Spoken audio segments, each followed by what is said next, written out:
Hello नमस्कार, भोकाली online classes में आपका स्वागत है। हमारे चैनल को सब्सक्राइब करें व लाइक करें। कल मैंने घन का चैप्टर पढ़ा दिया था। आज मैं रीजनिंग का घनाभ चैप्टर पढ़ाने जा रही हूँ।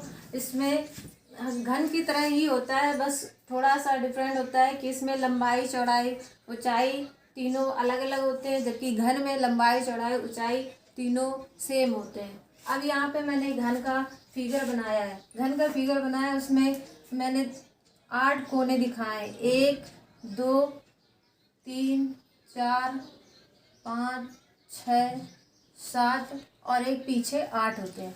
तो मतलब क्या होता है, घनाभ में भी 8 कोने होते हैं। अब इसमें देखते हैं, जैसे घनाभ की तीनों भुजाएं अलग अलग होती हैं। जैसे यल बराबर 12 दे दिया है, बी बराबर 6 दे दिया है और यस बराबर 9 दे दिया है। तो मतलब लंबाई चौड़ाई ऊंचाई तीनों अलग अलग होती हैं। तो हमें यहाँ पे क्या था, वहाँ पे जो यन की वैल्यू थी वो सेम थी, यहाँ पे यन की वैल्यू अलग अलग हो रही है। यहाँ पे क्या है, N1 N2 और N3 वैल्यू होती है। तो अब हम वैल्यू निकालने के लिए क्या करेंगे, लंबाई, जैसे कोई क्वेश्चन दिया है कि इसके 3 छोटे छोटे घन बनाए गए, तो 3 छोटे छोटे बनाने के लिए हर एक लंबाई चौड़ाई और ऊंचाई में 3 का भाग देना पड़ेगा। 12 में 3 का भाग दिया तो 3 चौको 12, 9 में 3 का भाग दिया तो 3 त्रिका 9 और 6 में 3 का भाग दिया तो 2 होगा। तो इस प्रकार से हमें N1 N2 N3 प्राप्त हो गए। N1 क्या 4, N2 3 और N3 4, N2 2 और N3 3। इससे हमें वैल्यू निकल कर आती है कि यन की क्या है। और जिससे हमें, जैसे कोई 4 दिया है तो 4 को हम 3 निशान बनाएंगे।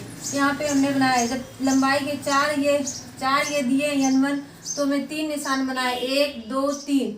और इस तरह अगर हमें N2 के 3 दिए हैं तो 3 के हम 2 बनाएंगे, एक कम बनाते हैं, यहाँ से 1 2 इस तरह से। और N3 का 2 दिया है तो एक कम बनाएंगे तो एक लाइन खींच देंगे। इस तरह ये घनाभ बन जाता है। अब हम आते हैं क्वेश्चन पे। क्वेश्चन जैसे 3 इंटू 5 इंटू 7 क्यूब का एक घनाभ है जिसको 1 सेंटीमीटर छोटे छोटे घनों में काटा जाता है, तो ऐसे कुल कितने घन बनाए जाएंगे। हमने यहाँ पे क्या किया कि यहाँ 7 सेंटीमीटर की लंबाई है, 3 सेंटीमीटर चौड़ाई और 5 सेंटीमीटर की ऊंचाई है। अब हमें N1 निकालना है, तो N1 N2 और N3 निकालने के लिए हमें वही विधि करनी है।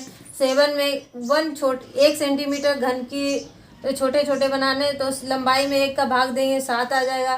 3 में 1 का भाग दें तो 3 आ जाएगा। 5 में 1 का भाग देंगे तो 5 आ जाएगा। इस तरह से हमें प्राप्त हो जाएगा कि सब में अलग अलग। तो अब हमें पता चल गया कि इसमें कितनी लाइनें खींचनी पड़ेगी। 7 हैं तो 7 एक कम, तो 1 2 3 4 5 6 खींचेंगे। और यहाँ पर चौड़ाई में कितने खींचेंगे, 3 है तो 2 खींचेंगे, 1 और 2। और 5 है तो 5 में 4 खींचेंगे, 1 2 3 4 5, तो 4 खींचेंगे। इस तरह से अब हमसे पूछता है सी टोटल घनाभ घनों की संख्या क्या हुई।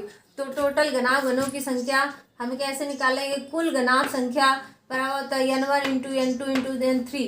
तो 3 इंटू 5 इंटू 7। 3 कहाँ से आया है, ये हमने निकाला था। मतलब कि N1 कितना था, 3 था, N2 कितना था, 5 था और N3 कितना था, 7 था।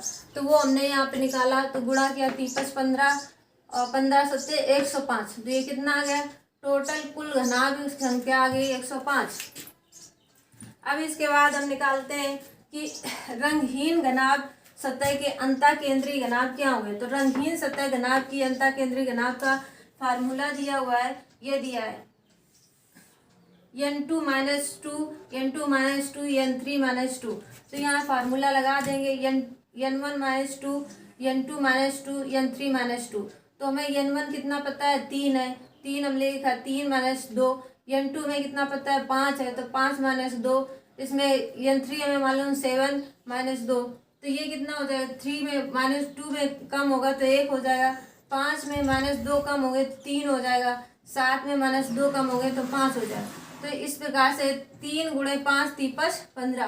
तो ये हमें रंगहीन घनाभ की संख्या का पता चल जाएगा। अब ये टोटल घनाभ हो गया और रंगहीन घनाभ हो गया। अब हम बात करते हैं शीर्ष घनाभ की। शीर्ष घनाभ या केंद्रीय घनाभ की बात करते हैं। केंद्रीय घनाभ क्या होता है, ये केंद्रीय घनाभ में फार्मूला ये होता है कि 2n minus 2 n2 minus 2 2n2 minus 2 n3 minus 2 plus 2n3 minus 2 n1 minus 2। हम यहाँ फार्मूला लगाते हैं तो हमें पता है कि ये फार्मूला इस तरह लिख दिया। इसके बाद हमें n1 की वैल्यू 3 पता है, n2 की 5 पता है, n3 की 7 पता है। तो ये जब हमें पता है तो इसमें हम n1 की वैल्यू, n2 की वैल्यू और n3 की वैल्यू रख देंगे। अब इसमें क्या होगा, 2 3 माइनस 2 5 माइनस 2 प्लस 2 5 माइनस 2 और 7 माइनस 2 प्लस 2 कोष्टक 7 माइनस 2 कोष्टक 3 माइनस 2। तो ये कितना हो जाएगा, 3 में माइनस 2 कम होगा तो क्या होगा, 1 हो जाएगा। 5 में माइनस 2 कम होगा तो 3 होगा, तो 2 गुणे 1 गुणे 3 हो जाएगा। इसी तरह 5 में 2 कम हो गए तो 3 होगा और 7 में 2 कम हो गए तो 5 होगा, तो 2 गुणे 3 गुणे 5 हो जाएगा। इसी प्रकार 7 में 2 कम हो गए तो 5 हो जाएगा और 3 में 1 कम हुआ तो 2 हो जाएगा। अब इनका गुणा कर लेते हैं, 3 दूनी 6, 3 5 15, 15 दूनी 30 और 5 दूनी 10। इनको पूरा टोटल कर लेते हैं, 10 और 30 40, 40 6 46। तो ये क्या आ जाएगा, तुम्हारा केंद्रीय घनाभ की संख्या, केंद्रीय घनाभ घनों की संख्या आ जाएगी। अब इसके बाद आते हैं दो सतह रंगीन घनाभ की संख्या क्या होगी। दो सतह रंगीन घनाभ की संख्या मतलब मध्य घनाभ के 3 टुकड़े किए गए। इसका फार्मूला होता है n स्क्वायर बराबर n1 minus 2 n2 minus 2 n3 minus 2। तो यहाँ रख देते हैं 4 n1 minus 2 4 n2 minus 2 4 n3 minus 2। तो 4 गुणा 3 माइनस 2 प्लस 4 माइनस 2 4 7 माइनस 2 हो जाएगा। इस प्रकार से इससे फिर से घटाते हैं तो 3 में माइनस 2 में गया तो 1 आया, 4 गुणे 1 हो जाएगा। फिर 5 में 2 घटाया तो 3 आया, तो 4 दही 12 हो जाएगा। और इसमें 7 में 2 घटाया तो 5, तो 4 पंचे 20 हो जाएगा। तो 4 प्लस 12 प्लस 20 बराबर कितना हो जाएगा, 36 हो जाएगा। तो इस तरह से ये क्वेश्चन पूरे साल होते हैं।